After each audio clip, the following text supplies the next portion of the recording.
dark weather one was that was real accurate. Hey everybody, we're a little late, but better late than never.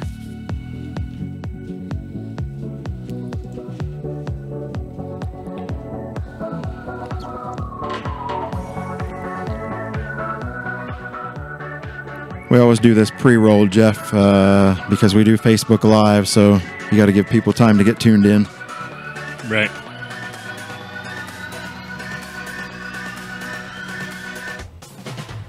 Steve Scoey is on.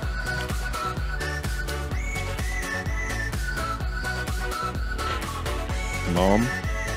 Doug. Which Doug?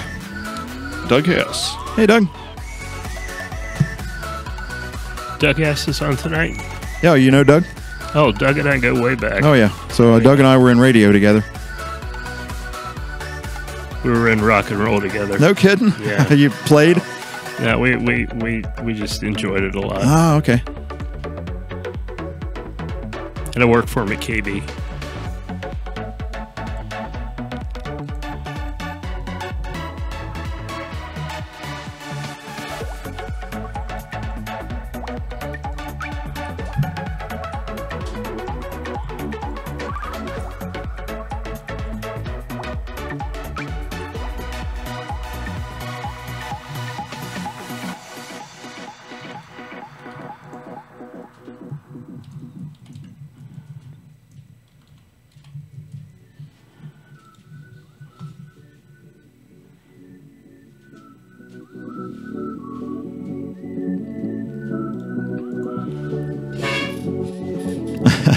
I think everybody knows, Doug. We're all about the same age, aren't we?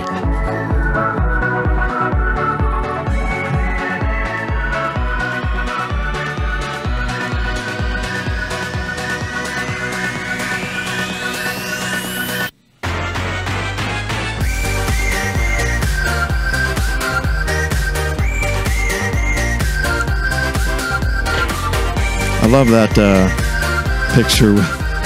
He's got his eyes closed. The band picture. Oh, yeah. Johnny? Yeah.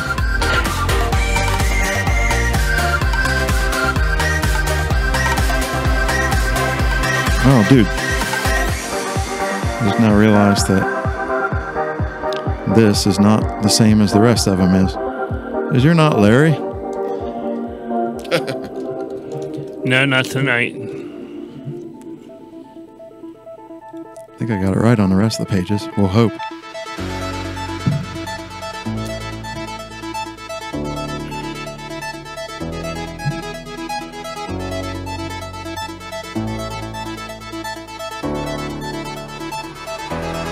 Yeah, I know, Terry. I got it. Thank you for letting me know. I might not have caught it.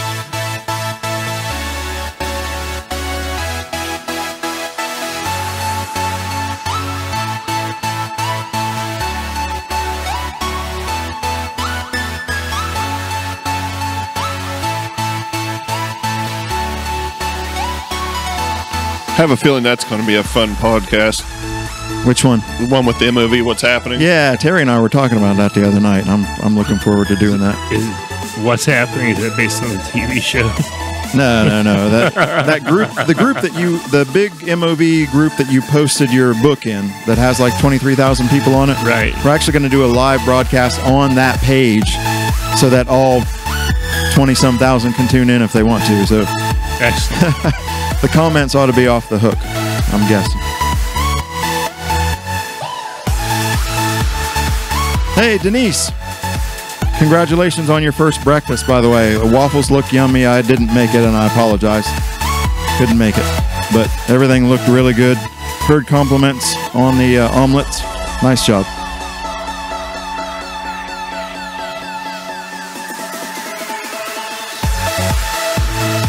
Terry.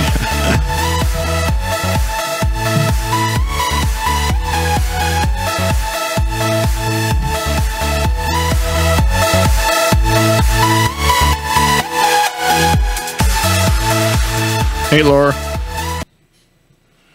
And are we rolling? We're rolling. From the Man Cave Studios in South Parkersburg, West Virginia, live and uncensored. I don't want to tell him what a cheap, lying, no good, rotten, four-flushing low. This is Robert's Report with your host, Craig. Holy shit, Roberts. where's the Tylenol? I've been thinking that maybe it's time. Hallelujah. Holy shit. Lift your hands to the sky. If you feel it, let them know that feeling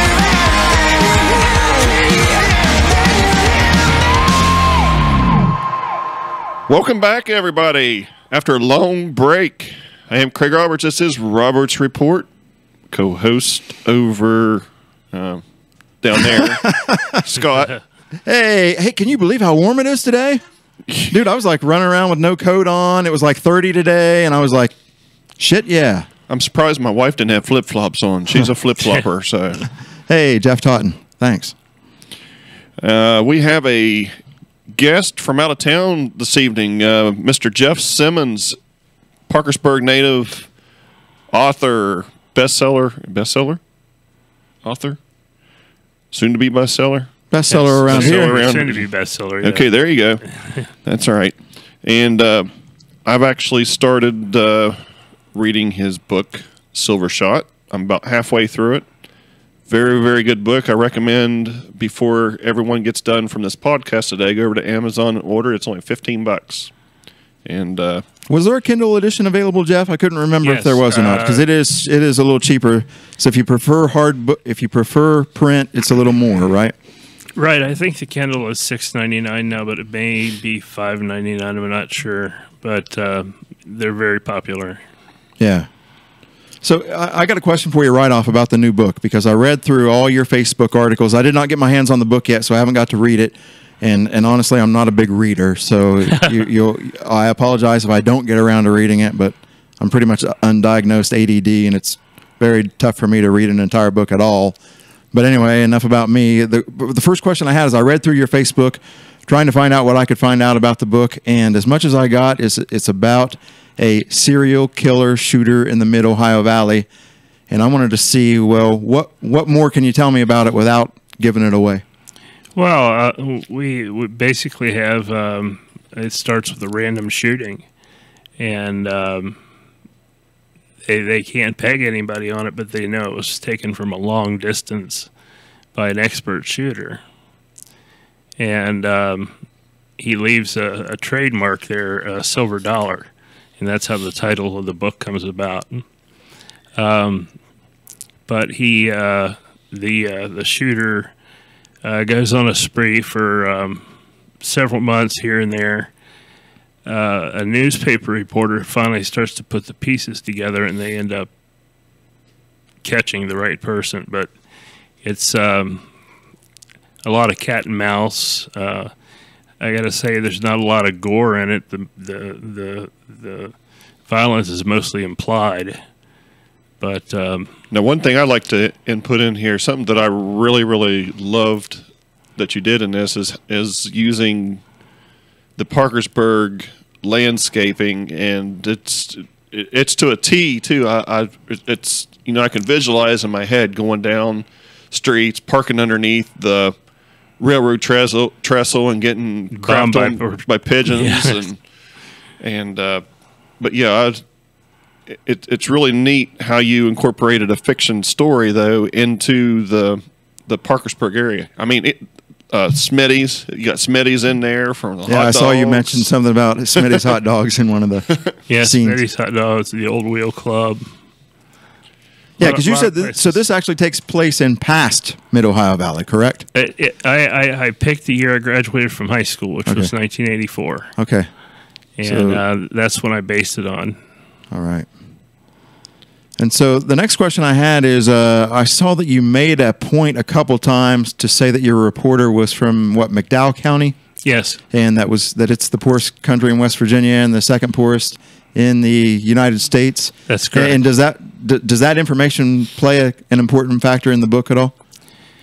Well, the main character comes from that background, and he grew up really Spartan, very very basic living, and at one point he goes back to the homestead with a friend, and they can't believe how poor he is, but he scraps and fights and gets his way through college, and sets out. And to him, he's from a place called Bradshaw, West Virginia, which has a population of maybe 300 people. You could throw a baseball from one end to the other. And to him, coming to Parkersburg is like a shock. It's a total shock. If you've ever been down to McDowell County, you'll understand what I'm talking about. And have you? How did you do your research for the character in the area? Have you been there? Yeah, I've been there a number of times. It's extremely poor. My grandfather was born in McDowell County, and him and his brothers worked the mines in McDowell County for a long time. Is that right? And I was curious too on how much did you incorporate any of yourself into the main character? Yeah, I think so. The only reason why I asked, because ahead of our podcast, you sent me a resume of some of the things that you did, and I could kind of piece together in some of the part of the book with the reporter and starting out and all that sort of thing. And I don't know. I mean, maybe not, but I could see where it would fit if you did. Well, yeah, I obviously knew where it was to start when I first started being a reporter. It's kind of an interesting story. I had a teaching degree, and I didn't really like teaching.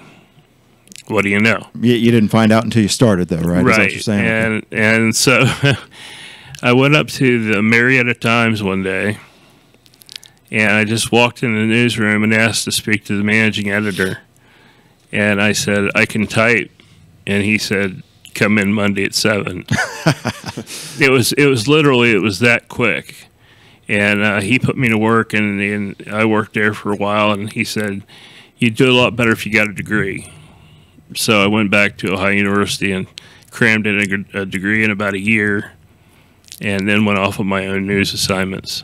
Okay, because I'd wondered, I saw that you mentioned teaching and a journalism degree from OU. So you actually, it was a teaching degree first, and then you went back to OU, right? Yes, that's now, how did you decide on OU in the first place? I know a lot of West Virginia people typically stay with West Virginia universities.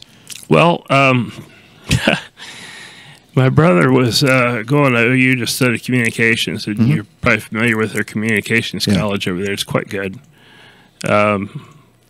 He was studying radio television production, and about a third way into my senior year of high school, I went over and stayed with him for a weekend, and we went in the main cafeteria in the dorm, and there were all of these beautiful girls.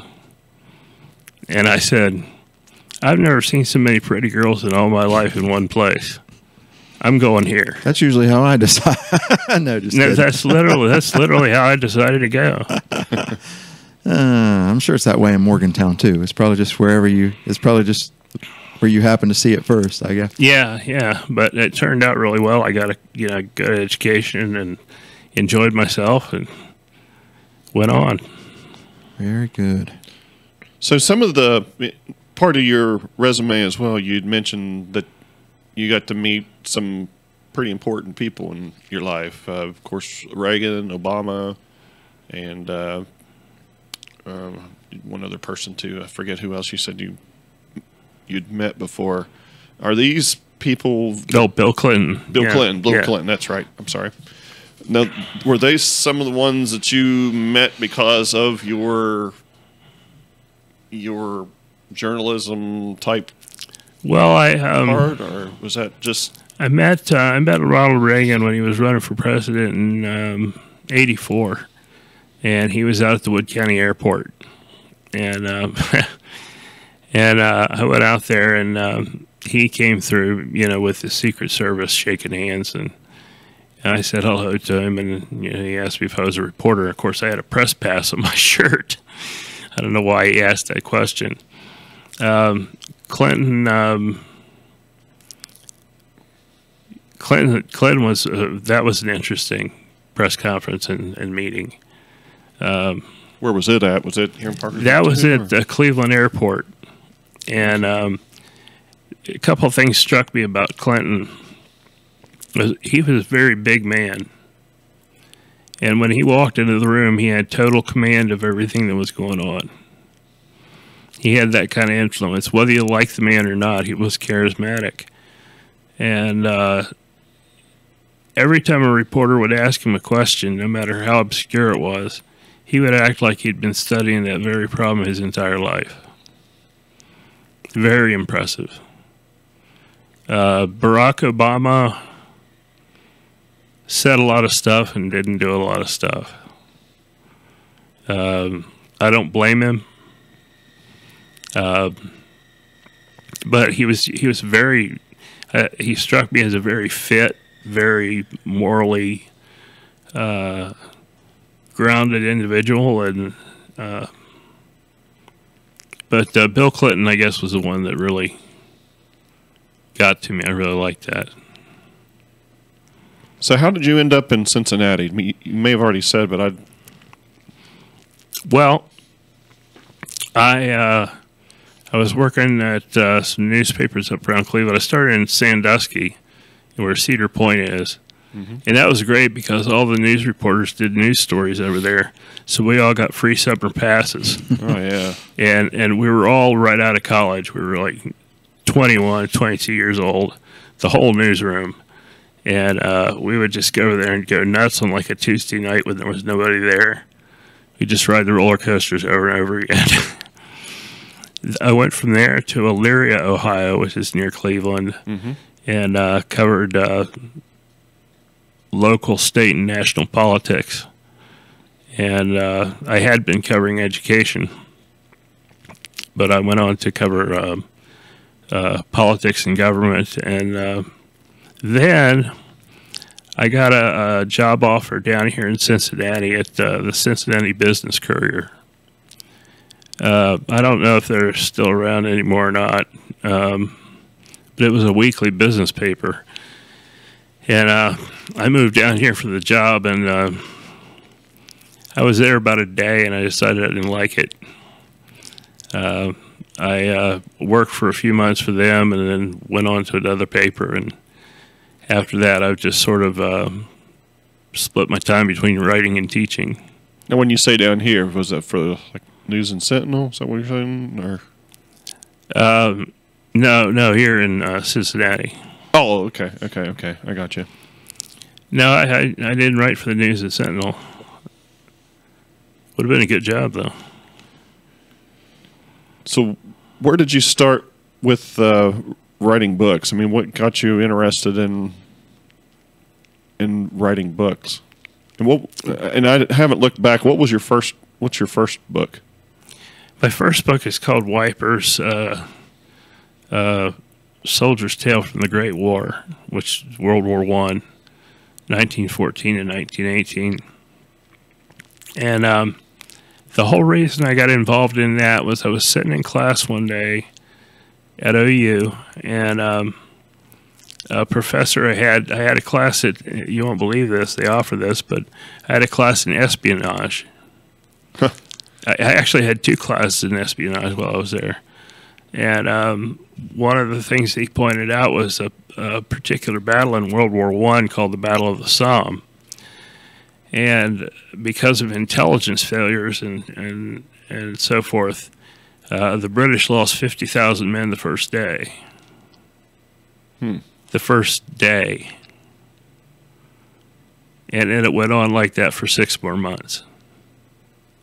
That's not even conceivable. Like, you can't even conceive that in your mind. Well, I mean, that's one of the reasons I read about World War I was it was just unbelievable. I mean, the Battle of Verdun, for instance, in northern France, between the Germans and the French and the British, there were 700,000 casualties. I mean, I can't even figure out how you gather the dead and bury. I mean, literally. I mean, just when you're talking that kind of numbers in a day. Yeah. Well, there's a lot of bodies still out there. Yeah, no doubt. Well, and I'm sure there's still a lot. You know, there's obviously still some missing from Vietnam and Sure. other ones too. So yeah, but when you're talking those kind of numbers, but that's just like I said, that's unconceivable. Oh, I yeah. can't even think what that number would look like on a battlefield. you'd almost just have to dig a big hole, and I mean, Yeah. unfortunately, There was another case, Battle of the Iron River. This guy Nivelle lost 110,000 men in 2 days. And it caused a rebellion within the French troops, and they refused to go to the front. So I want to here's I did find something I wanted to talk about after reading through your bio and your Facebook page and that type of thing. Your book about the 1930s Veteran March on D.C. Yes. So let's talk about that. How come Okay. I don't know about that?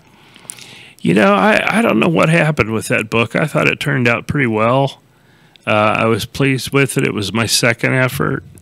I wrote about camping and hiking and eating wild berries and roughing it and things that I really like to do. And I thought, this is a great book. This is going to sell. This is going to be fantastic. It's going to be my key. Nothing. And I meant from a historical perspective. When I read the story of that, it seems like a pretty big deal. It is a big deal. I mean, So why isn't it? It doesn't seem like it seems like something you would hear about in history. yeah, that's about it. I don't think people want to admit that kind of thing. And you should happened. probably go ahead and because I found out about it today when I found out about your book, you should probably go ahead and just give a synopsis of what happened, because I'm sure there are other people out there who have no idea.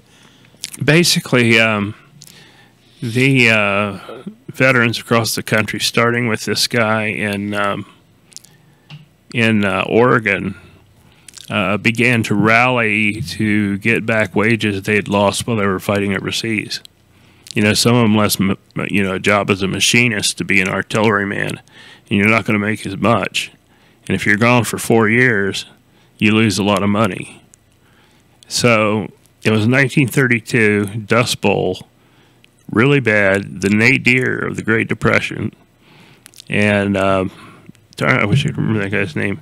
Anyway, he started organizing people to march on Washington to demand that they get reimbursed for those wages. Now, that sounds like a pretty decent idea. Mm-hmm. Well, 20,000 people show up, and they just camped in wherever they could around D.C. and demanded that they get their money back. And I'll tell you what the conflict there was. And I'll just let you imagine. We talk about the federal budget these days in trillions.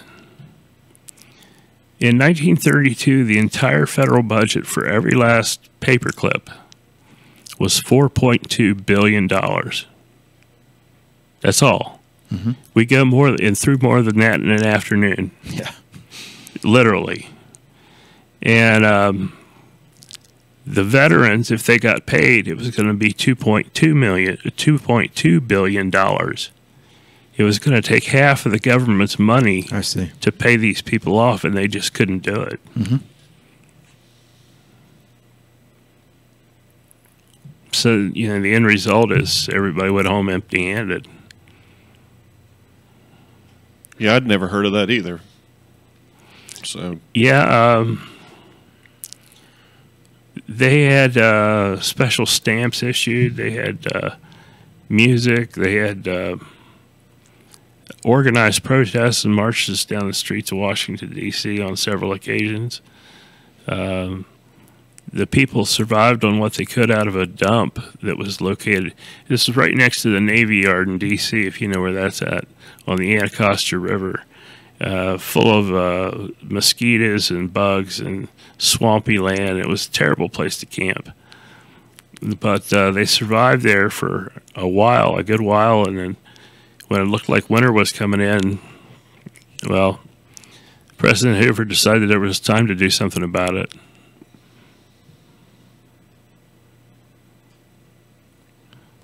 So again, what exactly got you started then? I mean, how did you decide, I think I'm going to write a book? Is it a bucket list thing? Or? You mean from the beginning? Yeah. Oh, whoa. Sorry about that. That's all right. Because you hear all the time, you hear, all kinds of people write, everybody writes a book these days. So what sparked you to? I'm going to go back to Dr. Booth at OU and the Battle of the Somme and the 50,000 dead and all that. It astounded me so much that it started to be a hobby, collecting books and things on World War I. And it's not something that a whole lot of people know a lot about because it was eclipsed by the one that came afterward. But I don't know, I just started collecting information, and I found this one particular battle that was so absolutely incredible that I felt like I needed to research it more and more and more. And I got down to the point where I called West Point in New York, and they had original plans and drawings and artillery placements and everything for the whole battle in a wooden box. They were hand drawn on the front. And they loaned it to me for 30 days. And I studied it, and then I went on about studying, and I edited and wrote. And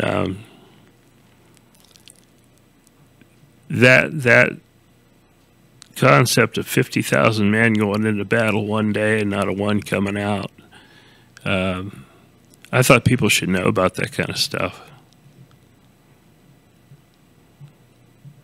I mean, World War I's pretty much forgotten at this point. Mm-hmm. It's this year will be the 100th anniversary of the end of World War I. Yeah, and these days you even have very few veterans left alive, right? Aren't they in the single? Are they actually? Are they all gone now? Not a one. The last one that died was named Frank Buckles, and he was from Shepherdstown, West Virginia. Mm-hmm. He was 107. Wow.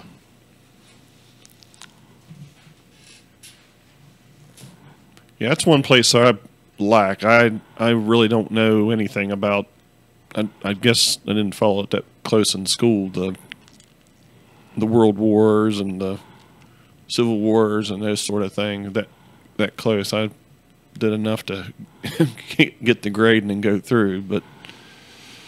So back to kind of in that same area of the answer, Craig, the answer to the question Craig was asking about how you got started. So the Wipers book, you actually started gathering information on around college then?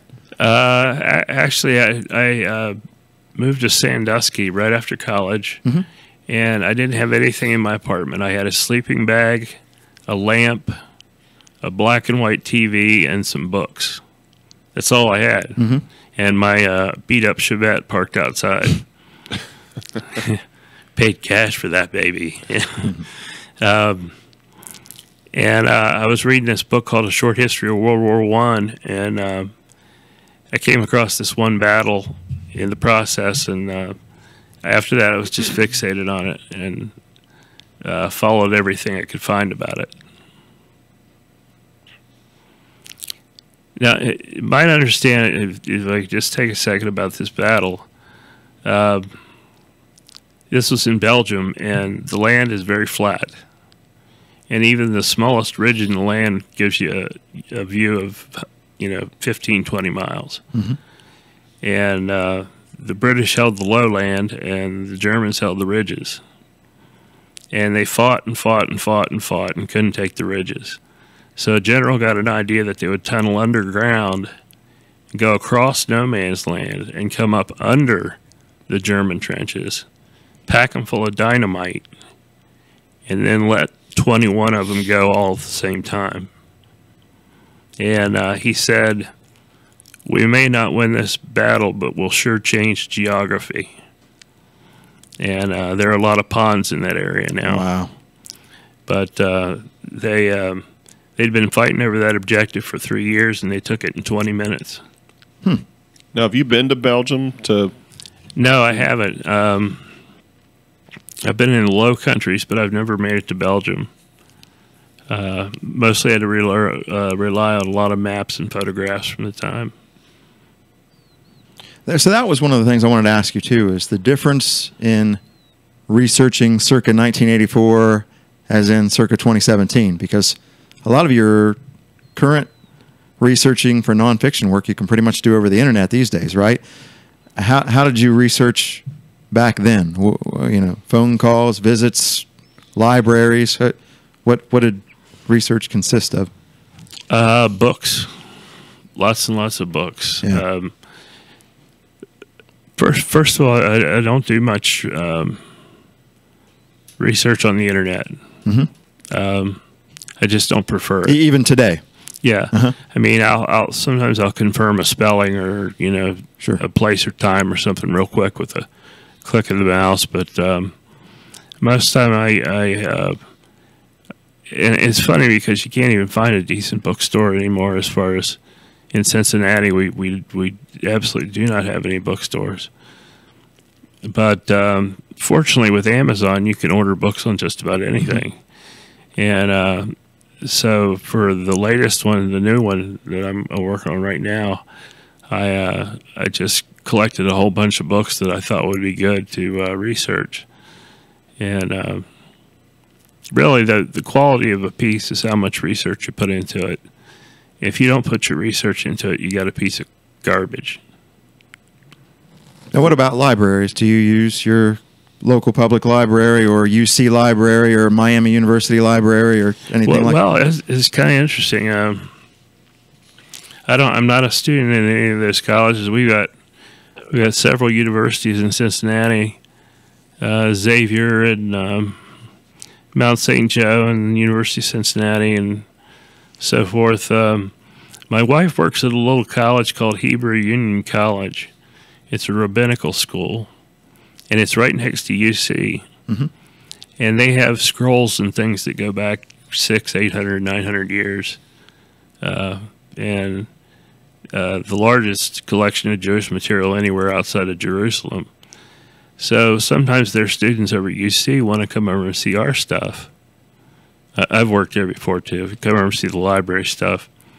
And so we got a reciprocal agreement that students of my wife's college can use the University of Cincinnati library and back and forth. All I have to do at this point is enroll as a student to be a rabbi. Okay. Now, the reason I was asking you is, see, I grew up down in Athens, and you could get as a local down there, you could actually get a pass to Alden Library to be able to check books in and out of there, as a local. And I didn't know if all universities were that way. Or I loved Alden Library. I spent lots of time at Alden Library. Yeah. And you can't get that everywhere. Okay, I wasn't aware of that. So, do you see yourself as a genealogy kind of person too? Maybe do you research? Not outside my own family. I've never been one to trace relatives or anything like that. I've had family trees done on several sides of my family, and I've got a pretty general idea where I'm from. And basically, my family got kicked out of every decent country in Europe and ended up here. You don't know how true that is. But I haven't, I know my family history, and that's about it.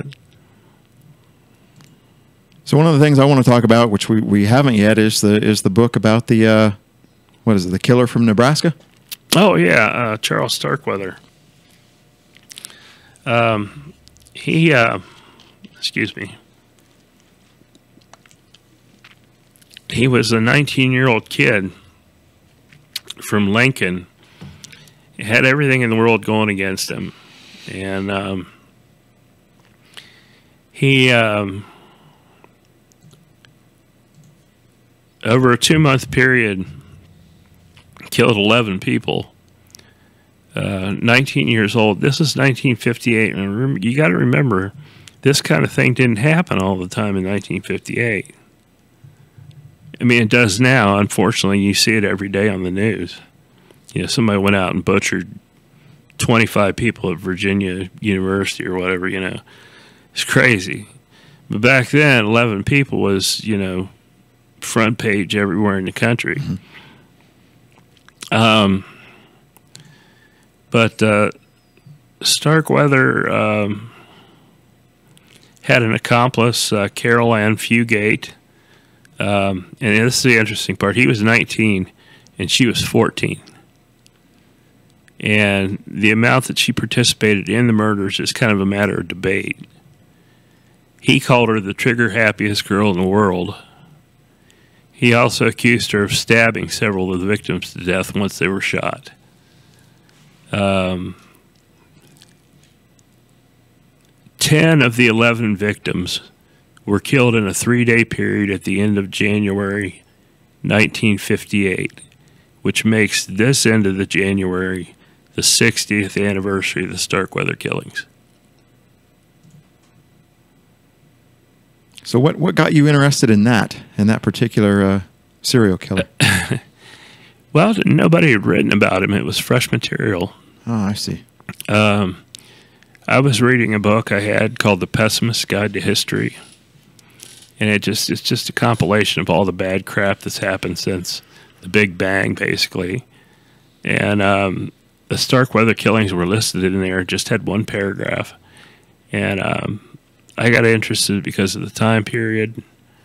The story about the boy that went astray, the girl that got dragged along. It was a story that really told itself. Just a very sick, strange case. Now, how much material was out there on that? How much were you able to find? Quite a bit. There are quite a few books on Amazon that deal with Starkweather.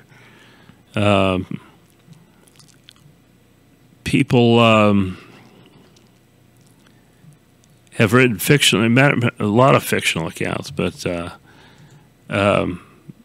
I got my information basically from, like I said, books I ordered on the internet on Starkweather. And you just absorb yourself into it and try to get a feel for it, and maybe even sympathize with the killer's mind, where he's coming from. It's just a matter of immersion, and that's where the story pops up. So if these were killings that happened in that quick of a time period, are we talking about somebody who just snapped? Yeah. Yeah. He said, quote, "The more I looked at people, the more I hated them." And he was dirt poor. He was terribly bow-legged. He wasn't the brightest guy in the world. And he got a lot of ridicule. And that's partly to blame, is the bullying he got. Yeah. Which I think makes us all think about what's going on with these days with bullying. You might just bully the wrong guy. Yeah. Some of us that have been bullied, that's kind of wish that would happen. Yeah. Yeah, I can think of a few cases where that wouldn't be so bad.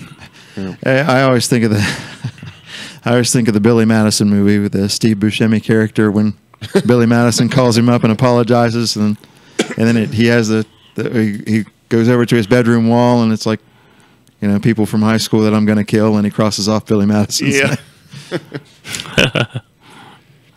So any interest in, like, you know, Jeffrey Dahmer,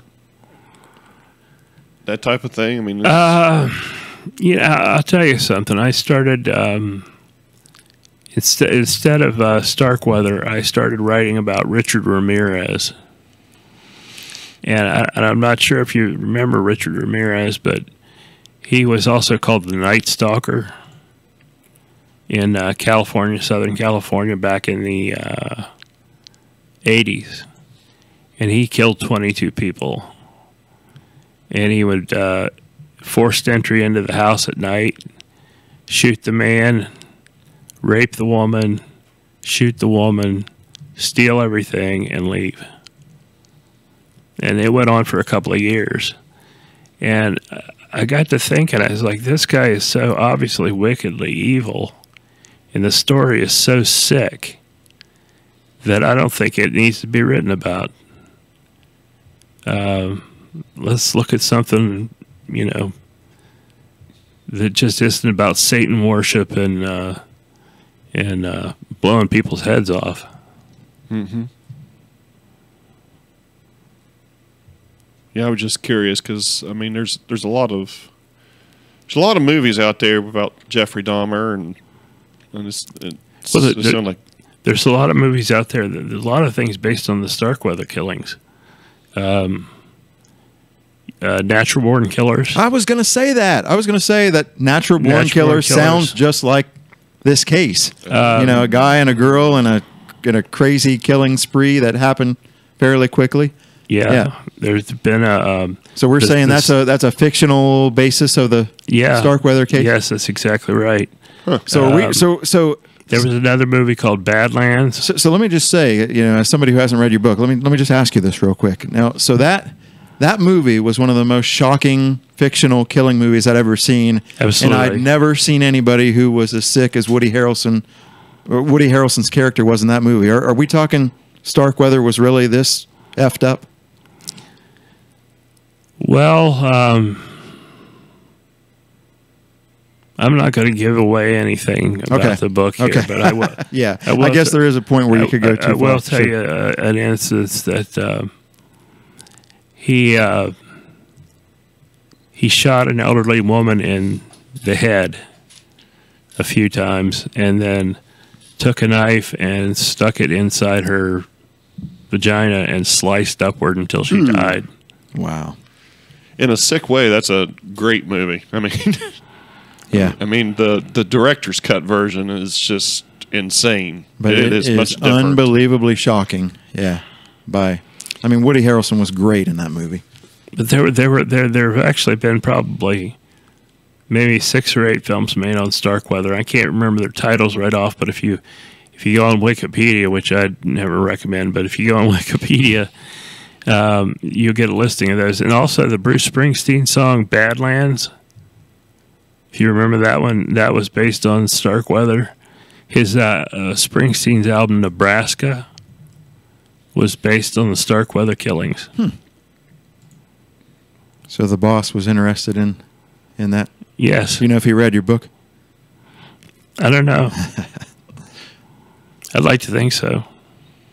So the serial killing seems to have piqued your interest now with the the current book and the last book. Is that something you're going to continue to write on? Well, right now I'm playing around with an idea writing about the Battle of Khe Sanh in Vietnam from the perspective of a young Marine who finds himself in the worst of all possible situations. Again, a true story. So it's going to require a lot of research. So what piqued your interest in that initially? Well,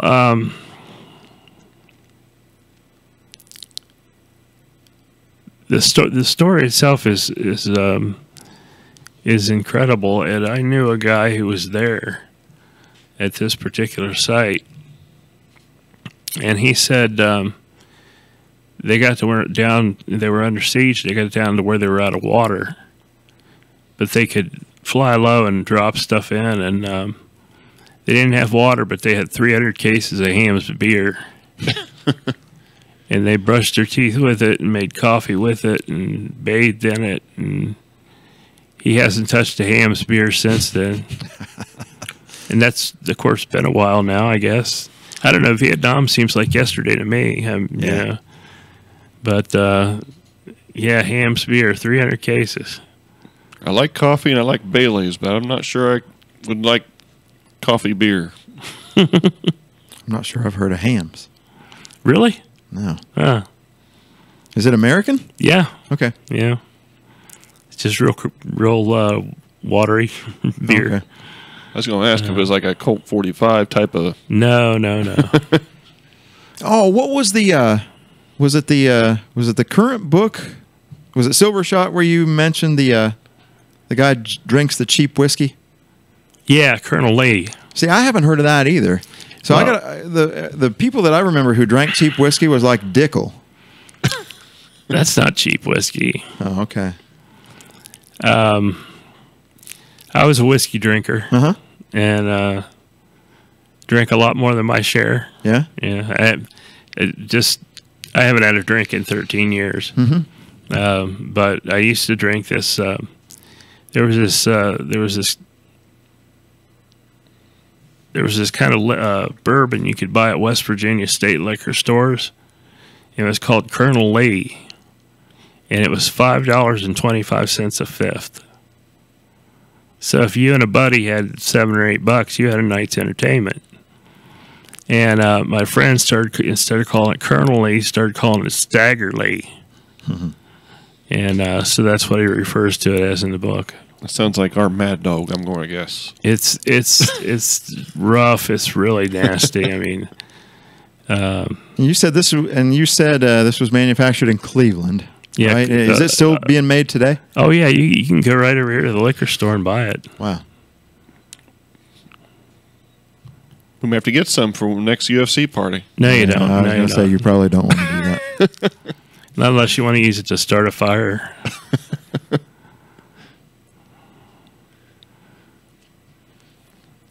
So what else do you do besides? I mean, is it books? Do you have? I mean, you mentioned something about. Of course, in your book you mentioned about the Led Zeppelin. You're obviously you were in a band. Mm-hmm. Do you still go to concerts and things like that, or I mean, what? Yeah, I do. I haven't seen a concert in a while. I guess the last one I went to was I went to see John Fogerty when he was in Cincinnati, and that was an incredible experience. I used to go to a lot more, and I played in a band. I started playing in a band when I was 16, and we traveled around, and my grades really went in the dumper, and but I played with them, traveled with them for about a year, and I've played on some recordings, and like I said, my brother's a producer, so sometimes he'd let me play drums on one of his tunes. So you said you were diagnosed with Parkinson's. Yeah. I think I've had it for 4 or 5 years. The symptoms have been showing up, but I was in denial. I didn't want to admit that, I can't button my shirt sleeves. I can't keep time anymore. I can't play a B minor chord anymore. As I was playing guitar and drums at the same time. Loved music. I played the piano. And I just can't do it anymore. See, it's not Parkinson's, but I have a thing called a sitchel tremor, and they're, as far as the drugs, they're somewhat related that they use to treat the two, but I always wondered how a person, I mean, a good example like Michael J. Fox, you go back and look at his movies, and, after the fact of knowing that he has it, I have found myself kind of looking at him and seeing if I could see anything that, I mean, his sort of seemed like it come on all at once. Well, I noticed small symptoms when I was, I think the first symptom that I noticed, I was fishing. And for the life of me, I could not get a knot tied right that I tied 10,000 times. Mm-hmm. And then it was little things. And then it was keeping time on the drums. Mm-hmm. It was trying to chord a guitar. My typing speed went down from 75 words a minute down to about 30. Mm-hmm. And I started noticing all these little things were happening. I was stumbling a lot, and I didn't want to talk to the doctor about it. And finally something happened, and I had to go in to see the doctor, and he said, well, I'd had an accident, and he said, the reason you had the accident is because you've got Parkinson's disease. And I said, well, damn, what are we going to do about that? And so I'm on a medication regimen, and I have to walk with a cane sometimes. And but it's funny because everybody seems to be more worried about this than I am. I mean, my parents are like, "Oh my God," and my wife's like, "Oh no," and my son's like, "Here's your cane, Daddy," and people open doors for you and they get out of your way, and it's not that bad. I don't have ALS, I don't have MS, I don't have cancer, I don't have leukemia, I don't have kidney failure, I don't have liver failure. Liver failure for me, freaking miracle that I don't have liver failure. I've got a disease that I can live with the rest of my life. I can live a long and decent life and not have to worry about dying from Parkinson's. It just doesn't happen. I don't worry about it too much. I gotcha. So you would you consider yourself then, back to the music thing? I jump around a lot if you haven't figured it out yet, but back to the music. Would you consider yourself more of a classic rock, or do you like all kind of rock music, or you like all kinds of music? I like just about anything as long as it's well done. I don't like a lot of the modern stuff because I think it's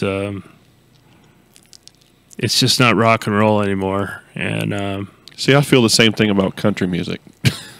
country music has changed too. I mean, not enough people are singing songs about drinking and cheating anymore. But a lot of there's a lot of argument that goes behind that on how it changes with time, which I do get that. You go to rock and roll, you listen to you start with Elvis, the Beatles, and Led Zeppelin, and Aerosmith, and Nirvana. I mean, it just goes on, and it changes with time. But I don't know. I was just kind of curious. Are Doors? Are you a Doors fan? Did you like Doors? Yeah, Zeppelin was my favorite. I mean, I got you without question. I spent my entire senior year of high school trying to learn to play drums like John Bonham from Zeppelin, and I've got John Bonham's symbol tattooed on my arm. Oh, very cool. Yeah, and he was my main influence. Him and Charlie Watts from the Stones. See, I'm a huge Sammy Hagar fan, and his son is a drummer for his Circle band now, but. That's beside the fact, but so did you continue to? So Zeppelin, I consider pretty hard. So did you like 80s heavy metal and stuff like that? Yeah, some of it. The big hair stuff I just wasn't into. Mm-hmm. Black Sabbath, were you? Black Sabbath and Ozzy Osbourne and Motorhead and Judas Priest and. I have to ashamedly miss. I was a big Kiss fan. Oh yeah, that was my very first. You're singing Craig's song now. That was my very first rock. Oh, by the way, he's related to Gene Simmons. Not quite. Gene's name is actually Gene Klein. No, I saw Gene Simmons posted on your page. I figured it was a relative of yours or something. Oh. By the way, did you see, speaking of Gene Simmons, he is getting ready to release this box set. It's there's only going to be so many of them made. I think it's $2,500 for it. It stands, I think, I'm going to get 2. 3 or 4 feet tall, and he hand delivers them to your house. No way. So does he own Kiss then? Does he own the trademark of Kiss? Him and Paul, I think, are yeah. they kind of run the show. But Gene, here's my problem with Gene. Okay, Gene is a good bass player. He's a good bass player. He's a good songwriter. He's an interesting vocalist. And instead of doing that rock and roll, man, he's sitting around thinking about ways to make money. I was like, get it straight. You're here to rock and roll. You're not here to, find another way to make $15 billion because you and Paul want to split it up and live on an island somewhere. And that's funny because you don't hear as much from Paul as you do from Gene when it comes to the marketing side of it. No, not at all. So does that mean that it's all Gene then, or is it just Gene is just running that part and Paul's taking part of it? I think it's what he was saying. Just Gene wants to make money. I mean, shit, he did the MTV reality show, for God's sake. Which I loved that show, by the way. That was hilarious, I thought. Gene wants to start a Kiss 2 band with the guitar player they've got now and the drummer they've got now, and somebody to replace him and Paul Stanley. And yeah, I see you shaking your head over there. Makeup or no makeup? Makeup. Well, I have a huge problem with being, and I'm sure a lot of the original Kiss fans feel the same way. I think whenever they put Tommy Thayer in there and Eric Singer, that if they were going to do that, great. You need to come out with a different character for those if that's going to be. Yeah, exactly. I totally, and the thing that pisses me off is Tommy Thayer come out with an Ace signature guitar or Spaceman and signature guitar or whatever. I think that's dumb. But yeah, I mean, he had to at least be able to come up with something on his own. Well, the rest of them did. Eric Carr. I mean, Vinnie Vincent. Vinnie Vincent, yeah. They all had their own character, so to speak. So why not? So that's just my feeling. So what did you think about the? Are you AC/DC? See, I've never really been a huge AC/DC fan, to be honest with you. I wasn't either. So when this whole who died, Malcolm. Yeah. Is Malcolm who died? Yeah. When this whole thing with Malcolm died, honest to God, I hate to admit this, I didn't know they were Australian. I thought they were British. That's how much of an AC/DC fan I was not. You could listen to about 3 of their songs and they all sounded the same. Yeah, but they rock. Yeah, I agree with you there.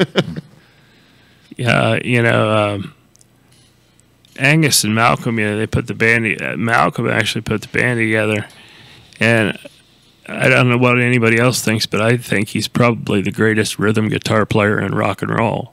A lot of people have said that. Actually, Rob Yachty said the same thing. He thought that. So, but yeah, was it him that Rob was saying was the richest man in Australia, too? Well, the band is, but the Brian Johnson is loaded.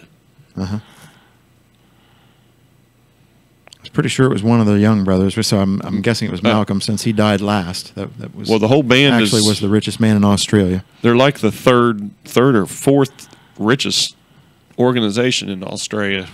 So, but I don't know. I don't know them individually like that. So that's cool though. We kind of fit the same on some of our music. I totally lived on rock and roll when I was in high school. I mean, it was like, I think I learned more from Led Zeppelin Physical Graffiti than I learned in high school. It's funny. Zeppelin's tunes are all about Vikings having sex, and sex. By the way, I talked to a guy. We was in Vegas, July, I think it was. We went to see Hall & Oates and Tears for Fears, which was a very good show, by the way. I highly recommend it if they ever come back around again. But there was this guy sitting down in front of us, and we got into the conversation. He used to live in Ohio, and he moved to Vegas. But he said something about, we got into conversation, Led Zeppelin. I said, do you ever think they'll ever get back together for a reunion tour? And he said something or other about Robert Plant is afraid of the something or other in the Stairway to Heaven or something or other where it's devil worshipping or Satanistic or something or other, and he didn't want any part of that. Are you familiar with that? Being a Led Zeppelin fan of any? I think that's a bunch of nonsense. Jimmy Page, who happens to be my favorite musician of all time, Jimmy Page, and he played around with black magic a lot. Robert's son died, and he blamed Page for one of his spells. Robert, right after that, was in a bad car crash and broke both his ankles. Bonzo died. There were a lot of things pointing at Page at that point. So that maybe that's where it's come from. Then that's what it's blaming it on. Yeah, and I had heard things about when Page penned the song. He said when I heard stories of when Page penned the song, he said that something pushed the pen for him. When Stairway to Heaven was written, and that time, what the hell's the song about anyway? You were talking about the lady who's buying a Stairway to Heaven. It's like the song Hotel California. What the hell is that about? Yeah. And they swear. So that's another one that gets blamed for being a Satanistic song too. Actually. Yeah, exactly. And the band swears that it's not. They said it doesn't have anything to do with that. It had to actually do with a hotel in California. But I don't know. But yeah, I think rock gets a bad rap a lot of times because of that. Unless it specifically comes out and they, Well, you had this backward masking crap that all these churches did rock and roll seminars about, and I know like Stairway to Heaven is one of the ones you're supposed to be able to play backwards and here's to you, my sweet Satan, or some shit like that. No, you really have to stretch that to get anything out of it. It says, right. What meat be Satan, something or another, makes no sense at all, and it's garbled, and it's just pure chance. Yeah. Now, on the other hand, Pink Floyd released The Wall, and on the song Empty Spaces, if you play that backwards, it says, "Congratulations, you found the backward message. Send your answers to the old pig."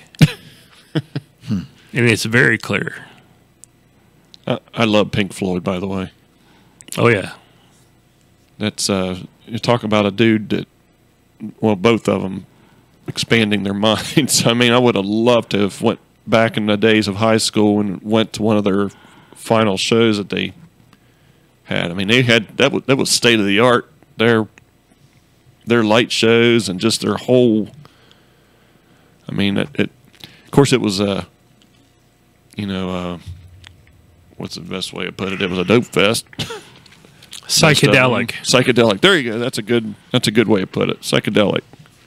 But yeah, I still every now and then when I'm out here fiddling around the garage, I'll put Pink Floyd on and just wow, I forgot about this song. I forgot about that song. So I have another Zeppelin question. How do they get the title for Black Dog? It doesn't even mention it in the song. It's actually very simple.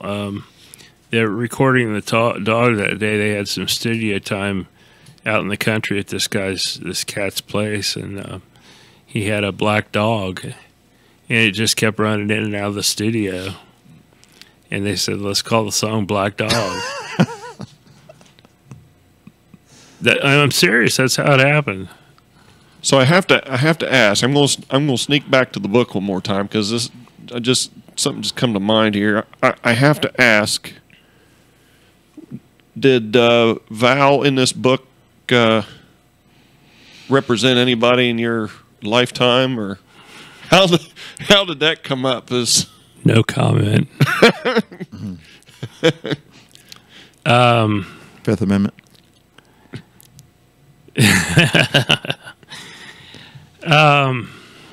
No, not really. I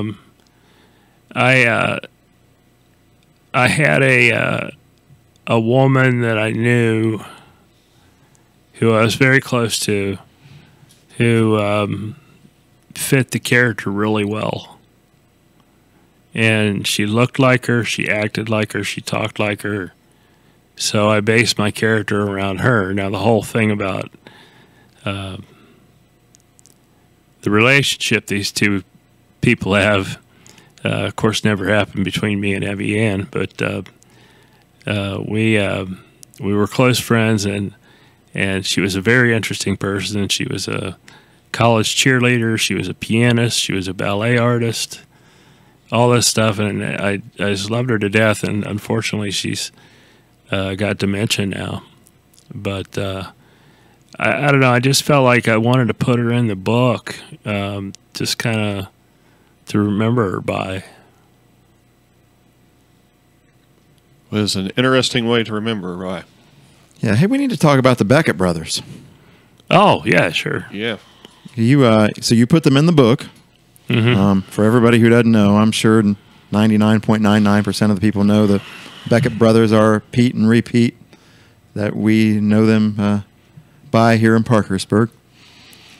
And Jeff, you put them in your latest book as witnesses to one of the crimes, right? Yes, that's correct. And then you were asked to speak at, was it Gerald's memorial? Yes, that's correct. Yes. So tell us how that come about. Well, I was finishing up the book, and I wasn't sure who to dedicate it to. My first book I dedicated to my family. My second one I dedicated to my wife. The third one I dedicated to my son. And I wanted to dedicate it to somebody who represented or was a particular unique person in Parkersburg, because the book was about Parkersburg. And you thought about Bob Newell first. No, just kidding. And we had Gerald and John. And, you know, you can go to Paris, you won't see Pete and Repeat. You can go to New York, you won't see Pete and Repeat. You can go to L.A., you won't see him. Only in Parkersburg, West Virginia. So I decided to dedicate the book to these two men. And about 3 days later, Gerald died. I see. I had just typed it into the manuscript, and Terry Taylor with MOV What's Happening contacted me and said, yeah, I heard you dedicated a book to Gerald and John, and we think it'd be nice if you'd come and say a few words, and that's how that got started. Wow. And it's kind of funny. It's done. It kind of rolled on from there. The journalism department out at WVUP puts out a fall magazine, Best of MOV, and they wrote an article in there about Silver Shot after that. And you know, who knows what those two guys have witnessed in this town? I mean, who else is walking the streets? And I mean, what have they seen that they didn't say anything about? You know? Yeah, exactly. I mean, you know, I think at one point in the book he says, one of them says, "I don't know nothing," and he doesn't know nothing either. You know what? And that right there was a true testament to brotherly love, family, however way you want to put it. Those two guys were, you know. It's amazing to me that they become a legend and they stayed a legend for years. So the first job I ever got in Parkersburg, because I didn't grow up here, was like 1989. And believe it or not, they were one of the first two people that I heard about, you know, about the two brothers who go walking around town. And I'll be damned if I didn't work in Parkersburg like a week before I actually saw them. So that would be an interesting book, Jeff. If you want to write a book, write an autobiography on the Beckett brothers. I don't know how much information you could get. Yeah, I don't either. Not that wasn't 4-letter words. I mean, that would be. I mean, what? again, what did they see? What did they see and not say anything? It was amazing. Yeah, well, I mean, they were everywhere. They were omnipresent. They were just everywhere. Would have been cool to put a Fitbit on one of them guys to see how far they did walk in a day. Right? I remember I there was this girl I was dating over at Ohio University, and I brought her over here when Sebastian's was still here, and I brought her to Parkersburg to go to Sebastian's. Really impressive. And we came off the Belpre Bridge and around the corner there, and there was Gerald and John, and she was from Cleveland, and she says, "Look at that! There's two guys. They're dressed identical, and they're walking together. And what's that?" And I said, "Oh, that's Pete and Repeat, and they do that all the time." And she thought that was the funniest thing. And so we went back to OU that night. And every friend she ran into at the bar was like, "You wouldn't believe this. These two guys follow each other around all over Parkersburg, and they dress identically." Everybody thought that was pretty. I've had people read the book and say, "These are real guys?" Yeah. I thought it's funny how the legend developed, too, because you always hear all these stories about them, about whether they were hobos or whether they had money or whether they had a home or whether they didn't and whether they might actually be rich. You got to wonder, too, what were they doing? I mean, what was their destination or what were they doing? What you always saw walking. You never really did see them stop except to eat. That was the thing, is I always saw them walking down Grand Central Avenue. So were they going to the mall or was there a particular place they went to every day, Did they buy stuff? Did they go shopping? I mean, you never did see them shop. I mean, I don't know. It's just... They did have money, by the way. That's what I've heard. They have a home too, correct? Yeah, I know that from an inside source that they're not hurting. Well, you figure if you never spend a penny, I mean, people would give them stuff, give them food and clothing all the time. I mean, if somebody could have marketed one of them with a poster or something on the back of their jacket. I don't think they would have sold out, to be honest with you, though. I think they... do you? I mean, if they have money, why would they want to do that, Yeah. They my mother used to work down at used to be Mountain State Bank.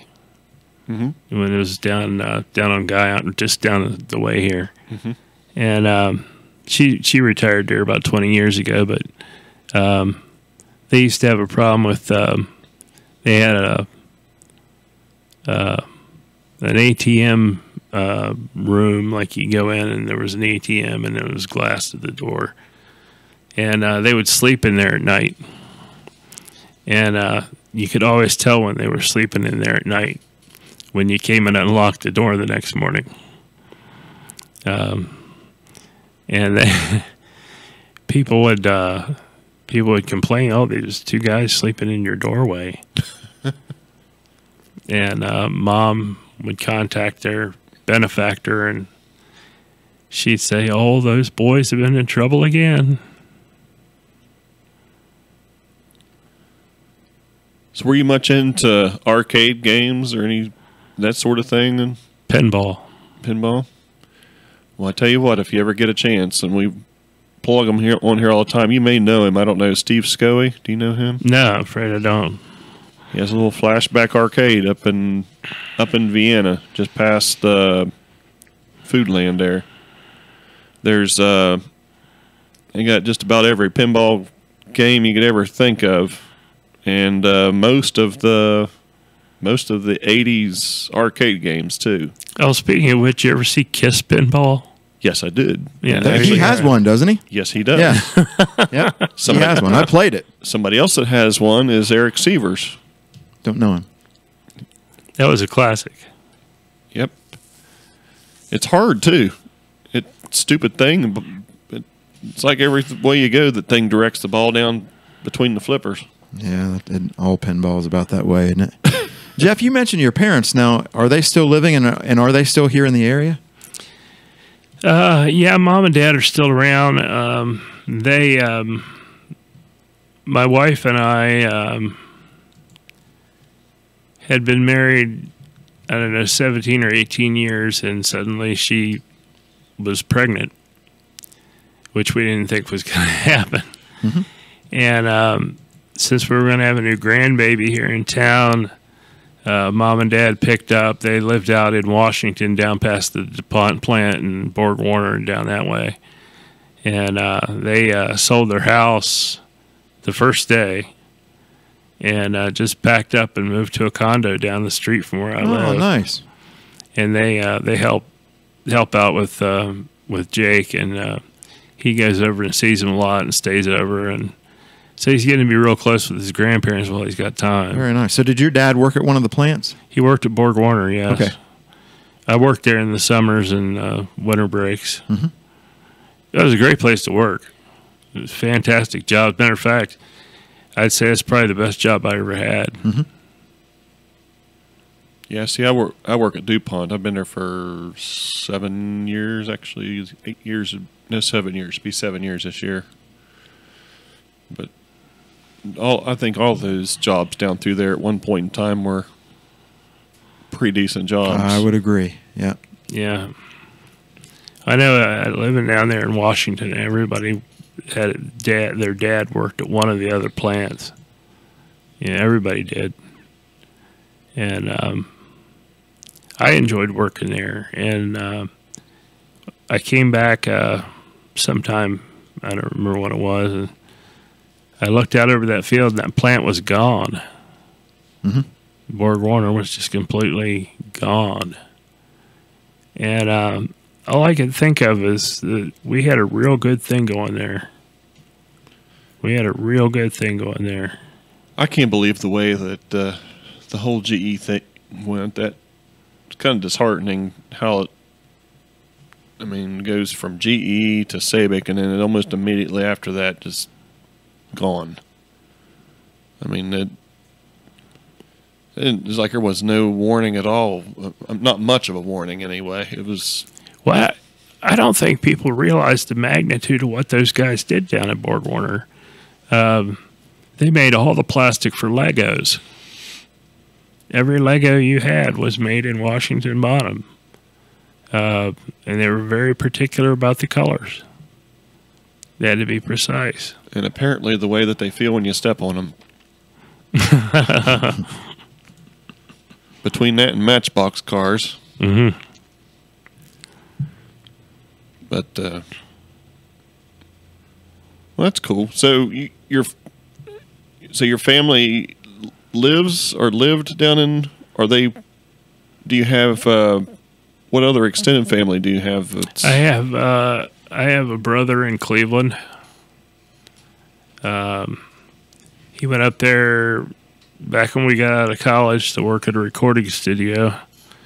And he did that for a long time until they were bought out and laid off. So is he part of a label? I know you've mentioned a couple times. He's not on a label. He's just freelance. Stay pretty busy? Does he yeah. He was when the studio was doing well, he was making a healthy amount of money. But now, I mean, all the equipment and everything's changed. All the science and everything has changed behind all that. And his degree is from back in 85. Yeah. So. Yeah, the days of multi-track reel-to-reel tape and tape editing and all that, it's all been replaced by pretty much a single Mac. Right. Now. Yeah. And they can hire these young guys who just came out of college with a computer. Yeah. And they can do everything that he did with an entire studio full of equipment. Mm-hmm. They don't do it as well. Yes. But they do it. I always kind of wondered how that affected the people like Sweet Song in this area. You know, that was one of their main. Of course, they do commercials and some other things too, though. But even doing commercials though these days, you can pretty much doing your bedroom on a Mac or PC. So that's Roger Hoover, right? Is that? Yeah. And so I figure he picked up computers and just went with the modern day stuff. And you either, like Jeff was saying, you either change and pick that up, or somebody from the next generation replaces you with the newest technology. I just can't see how there's much more money in it now. There's not quite as much science into it. Although you hear, I mean, bands still use recording. Yeah, I mean, you still need the studios as far as you need a room with soundproofing on it and glass for a control room and all that kind of stuff. So it's just different equipment now. Got to wonder too how much part of that has to do with the branding of it as well. So if you do it in your bedroom versus Columbia Records, it's obviously different. Right. Well, maybe. I mean, that's like these books I write. I don't have a specific publisher. I go through Amazon because Amazon's the biggest, largest bookseller in the world. Yep. And I don't need any special equipment or outside help to produce one. Yeah. So the only thing you don't get that you would get in a major publisher is the exposure. Well, basically the only difference is that I don't get in bookstores. Yeah. But well, I meant like advertising or something. If you were like, let's say you got signed to a major book deal, I'm sure they would advertise your book in the New York Times or Washington Post, or buy ads on Google, or whatever people do nowadays. Yeah, I do most of it. My brother is good with promotion, and he directs me a lot, and I promote this stuff, and I've been promoting the Starkweather book, and it really paid off. So I'm gonna use the same tactic on my other. So you said you had a boon in sales on the Starkweather book. I saw you mention that on your Facebook page. What brought that on? What happened? I have the slightest idea. I wrote it about a year ago, and Silver Shot came out, and at the top of the book cover it says, "From the author of Chasing Starkweather." And I don't know whether people just read that and then bought the book or whatever, but for some reason it's popping now, and that's fine with me. I mean, yeah, it's worth waiting a year for, Sure. Well, I mean, with what I've read in Silver Shot, I would be, I'm going to consider, buying Chasing Starkweather. Just with one thing I like about it is how easy it is to read and follow. I have a problem with reading a Stephen King book. He goes in so many different directions on him. I mean, he's a great author, and I love watching the movies and all that. But for me to sit down and read an entire Stephen King book, I can't do it. I just can't keep my mind wrapped. It goes back to the ADD thing, like you mentioned, Scott. I just. Or try reading George R.R. Martin. They were saying those books that Game of Thrones is based on are unbelievable. And I don't think this the way I write, I try to put books together. I try to put books together because I'm not a lengthy reader. I can't sit down and read for hours at a time like my wife can. But so I make all my chapters like 6 or 7 pages so that you can read them during the normal trip to the bathroom. Gotcha. it fits. That's a good point. It definitely fits. Yeah, I don't think I could. I've tried reading Tom Clancy type of books, and that's another one that I just can't. I love watching that kind of stuff on TV. I'm interested in military type things, but man, I just cannot sit down and read it though. He's a brilliant writer, but I know exactly what you're talking about. he's detailed to the point where it's almost burdensome to the story. Yeah, yeah. It didn't leave any detail out. That's for sure. His games are cool. I did play back in the day of I can't remember what computer I had, but might have been Atari. But anyway, I played Tom Clancy games.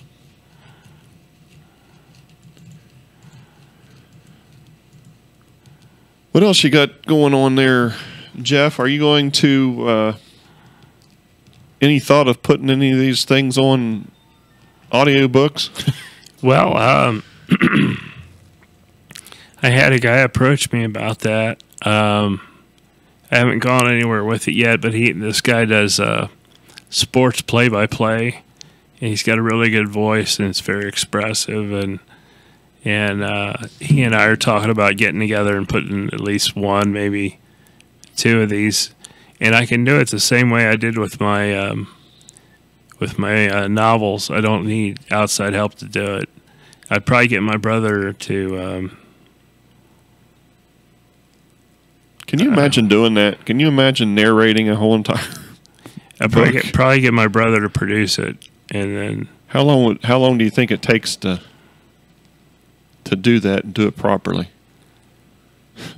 I haven't done it before. I haven't the slightest idea.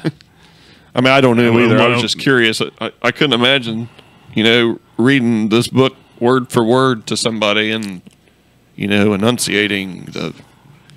So a guy that I listen to podcasts of, he does tech shows, and he is a former radio guy, so he does some of these audiobooks, and I guess they take you into a studio and you have a producer there, and he's saying, okay, start reading, and then he'll, if he likes what you're doing, he'll keep you going, and if you do something wrong or make a mistake, he'll go, stop, redo it, but use this type of enunciation, or redo it, you pronounce this wrong, or redo it and pause here, and just do it like you're doing a movie, and they'll just take it. They'll just take after take after take, and then they'll slice it all together at the end, just like they would a movie. When you sell a book from Amazon, do you have the inventory, or do you ship so many of them to them, or where does that come from? No, it's really cool because what the Create Space, they handle the paperbacks, and then Kindle Direct Publishing handles the Kindle end of it. But as far as having physical copies of books, I don't know. I've probably got 6 or 7 Silver Shots laying around, and a few other ones just for friends to ask for them or whatever, or give them away. But here's how it works. You get an order for a book, and they send it to the printer, and the printer copies one book and then sends it out. Oh, they can do that now, so it doesn't have to be done in bulk. Yeah, right? There's no inventory. I don't have to have any. They don't have to keep a stock of them, and that saves a lot of money. Not having to have that stockpile of books that you don't know whether they're going to sell or not. Yeah, for sure. What was that bookstore that used to be outside of the mall up in? It wasn't Books A Million. It was similar to that. Anyway, I was just we were talking about. There's not very many bookstores, and you're right. There's not. I mean, well, I live in the west side, the far west side of Cincinnati, and I have to drive all the way over to the east side to find a Joe Beth. There's actually a very cool bookstore in the Cincinnati area there. I'm trying to remember somewhere around the River Bend area there. We stayed at a hotel there. They sell nothing but used books, but this place is huge. I mean, it's about the size of I don't know, a Kroger store maybe, or maybe not quite that big, but it's huge. I don't know if you're familiar with it or not, but no, I haven't. I don't get over on that side very often. It's I'm trying to remember what that area was, but you'd be you ever find it out, I definitely recommend going there. There's another book downtown in Cincinnati called the Ohio Bookstore that has a lot of first editions and collector's books and fascinating things like that, and 5 floors of books. And I go in there a lot of times to pick out research material. You ever have any thought of putting any of these over to a movie? I mean, it takes a while for a lot of these things to come along, but I don't know. I mean, if somebody approached me about wanting to do a movie of it, I'd certainly be receptive. I can't do anything like that myself, but I think it would be cool if somebody would like to take a shot at it. I mean, I think Wipers, the first one, would make a great movie because it appeals to the military audience, and that's a big slice of the pie. Well, I kind of thought that this Silver Shot would be cool, especially with the local. Oh yeah, you know what I mean. With I don't know, may get a hold of Rich Rule. He's doing movies here in town. I don't know if he. Oh, I always thought that bonus book would be a very good movie to do about that Veterans March, because it's something nobody knows about. Huh? Yeah, it's a real embarrassment in American history. And there were big people involved in that too. I mean, when President Hoover decided to do what he was going to do, it was General MacArthur, General Eisenhower, and General Patton that carried out his orders. And MacArthur was chairman of the Joint Chiefs of Staff at the time, and he gave the final order to take care of those veterans.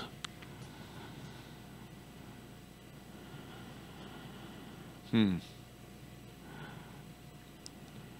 know, one of the presidents that fascinated me, and I guess from, I watch these movies like the Pearl Harbor, and I realize you got to take it with a grain of salt, especially with, when they, like the Titanic, and they put their own twist into some kind of a romance or something or other with it. But Roosevelt was a pretty cool, straightforward president, seemed to have been anyway. Again, I'm not a historian. I didn't follow it, but from that movie, when they told him that it was impossible to fly the planes off the aircraft carrier and to reach Japan, and then when he stood up out of his wheelchair and told him not to tell him that it was impossible to do it. Yeah, I remember that scene. I can't remember what movie that's in, though. Doolittle's Raid or something like Pearl that. Harbor. Pearl Harbor. Yeah, Pearl Harbor. Yeah, But, I don't know if that actually happened or not. I would like to think that it did. Yeah. It sounds like something he would have done. Maybe it wasn't something that happened. So, but anyway, There's a very good documentary series. It's a Ken Burns film on PBS called The Roosevelts that actually starts with Teddy and goes all the way through Franklin, and then talks about the entire Roosevelt family and how they got to where they are. And it's many parts, but I definitely recommend that. It's very, very good. What's it called again? The Roosevelts, I think. The Roosevelts? Yeah. Have to check that out. I don't know if you've ever seen any of the Ken Burns series, but it's kind of like all of them. They're all a formula. So if you've seen one, you know how they go. It's not on Netflix, is it? It might be. I don't know. It may actually be on Amazon Video. I think they carry some of his documentaries on there. I'll have to check it out. What else you got for us there, Jeff? What? Well, right. I think I mentioned this earlier. Right now, I'm working on a novel on the Battle of Quezon. Right. 68, 69. And right now I'm trying to find people who were actually there. There were 6,000 Marines there. And the funny thing is, if you asked Marines, you ask people, were you at Khe Sanh? It's like a lot more people say they were there than were actually there. But I'm looking for some individual, authentic accounts of certain events. I came across this thing the other day at a used bookstore. It was it said Khe Sanh 68, 69, battle for Vietnam's primary airstrip or something like that. Mm-hmm. And I picked it up, and the whole thing was tactical information, like exactly where the cannons were placed, where the foxholes were dug, where the wire was, where the common bunker was, where the airplanes were stashed, and just all this technical information that normally I would have had to go to a library for weeks to find out. And it's all included in this one volume. So I and get this, I bought it on Amazon for a penny. Wow. So I'm getting through that right now. I'm reading a book by a correspondent who was there, got stuck there, and I remember one guy I did talk to who was at Khe Sanh. He was a second lieutenant right out of college, and he got stuck in Marines Infantry Vietnam. And he was an atheist. He studied philosophy in college, and he was an atheist. Didn't believe there was a God, couldn't rationalize that, couldn't believe it. And he said he got off the plane at Khe Sanh, and it took him all of about 20 minutes to become a true believer.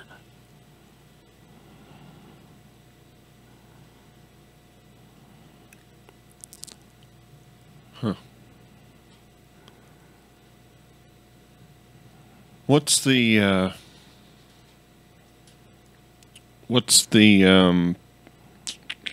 I just lost my train of thought.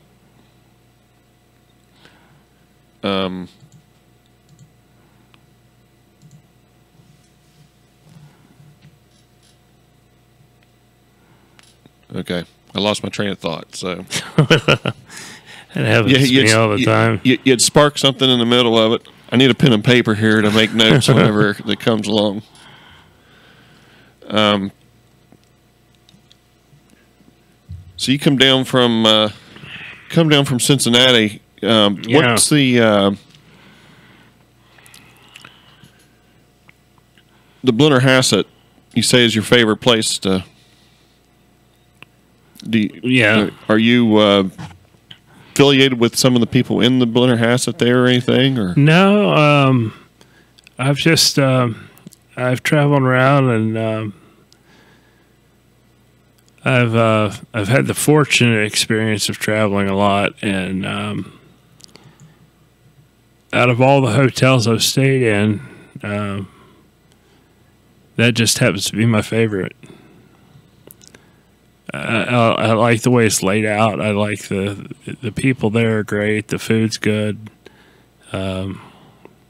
It's historic. There's hauntings, and it's just kind of a curious little place to stay. But it's a wonderful hotel. I stayed in nice hotels in around the United States and in Europe and in South America, and I always liked the Blennerhassett the best. Yeah, it's very, very, very unique. Now, one last thing, the Wheel Club. You have history behind on the Wheel Club? We've had a few conversations on here about about some of what experiences that people have had in there. Oh gosh. Yeah, I made it out of there with my life a couple times, but I always liked the Wheel Club because you could go over there and you could hear some of the best music in the city. Yep. You don't have that anymore. I walked in there one night and a band was playing, and I knew the drummer, and a guy named Dana Newcomer, and he was probably one of the most fantastic drummers that came out of this area. Dana, Chet Backus, some of these guys, Dave Pyatt, Dave Satterfield. But Dana was playing that night, and it was just so cool. It was my first time at the Wheel, and I just stayed there the rest of the night. Heard that Chet Backus thrown around a little bit. He was a pretty big, pretty well-known person here in town. Well, Chet taught me to read sheet music. I was a drummer. I was self-taught. He taught my son over at. He did some lessons with him over at CA House. Mm-hmm. He definitely had an influence on a lot of people in learning music. Yeah, he taught me quite a bit, and I like Chet. I took lessons off of him for about a year, and then the reason I did it was because I wanted to be in marching band at South. And I couldn't get in unless I knew how to read music. So, I was used to playing jazz and drums and just rock and roll and whatever. And I needed to have the ability to read music. And so I went to Chet and I said, this is what I want to do. I want to learn to play this right here. And that's what we worked on. Very cool. Yeah, I liked him a lot. Well, Jeff, I think we're about to end here. I can't think of anything else really. We really appreciate you coming out. Yeah, thanks for taking the time to come up here. We really appreciate it. Oh, no problem at all. The information, and like I'd mentioned earlier, once I get done with this book, and I'm by far not a reader, I want to check out your other books because it's something that I can actually read. Deb Lawrence, I don't know were you friends with her or something or other? Deb? She dated my brother. Oh, okay. Back like in '81 or something like that. Yeah, they dated for a couple of years. Yeah, that's actually that calendar there's from her. She made those calendars.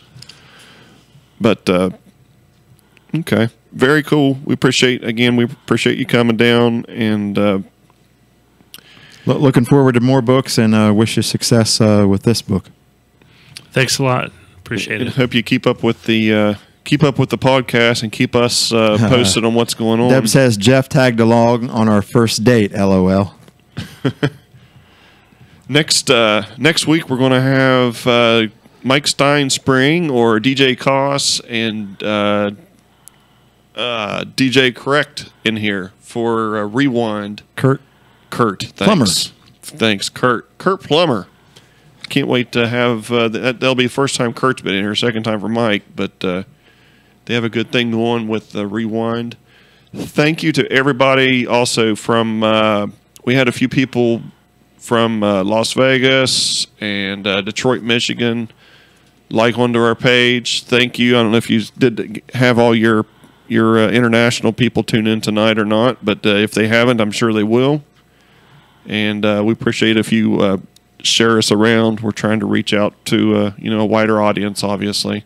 Absolutely. So we appreciate your time, appreciate all your information, and I think that's it. I think we're ready to roll it, man. I just want to say real quick, I'm getting text alerts already from work about the storm that's supposed to be rolling in tonight. So I guess sometime between 2 and 4 a.m., we're supposed to possibly get anywhere from rain to snow or ice, and things could get bad. So when you go to bed tonight, just think about that, everybody, and make sure you take a look outside and find out if schools or businesses are on delays or closed tomorrow. So it's a good PSA. Yep. Yeah. I might get to spend another night in the blood or acid. Oh, that'd be terrible, wouldn't it? That'd be awful. Their food is fantastic there. I by agree the way. with you, and I love Starbucks. Yep. Hey, by the way, speaking of, not to cut off there, but I heard everybody was getting a Starbucks, a regular Starbucks, Like an actual store. a actual store. I got to tell you, man, I like Stoked so well now. I could care less. Yep. I'm right there with you. I really like it. Now I still go over to the hotel because it's a block from work, but and I do like Starbucks, but I also Jeff. like Stoked. But if we're getting an actual Starbucks store, that'll be great. Yep. All right, guys. Well, thank you all very much for tuning in to Robert's Report. We'll catch you again next weekend, 6 to 8 p.m. with DJ Koss Rewind. Have a great evening. Thank you. Thanks, everybody. Be safe. Yes, definitely be safe. And I've been thinking that maybe it's time to let 'em know that we're alive. Everybody, lift your hands to the sky. If you feel it, let them know that we will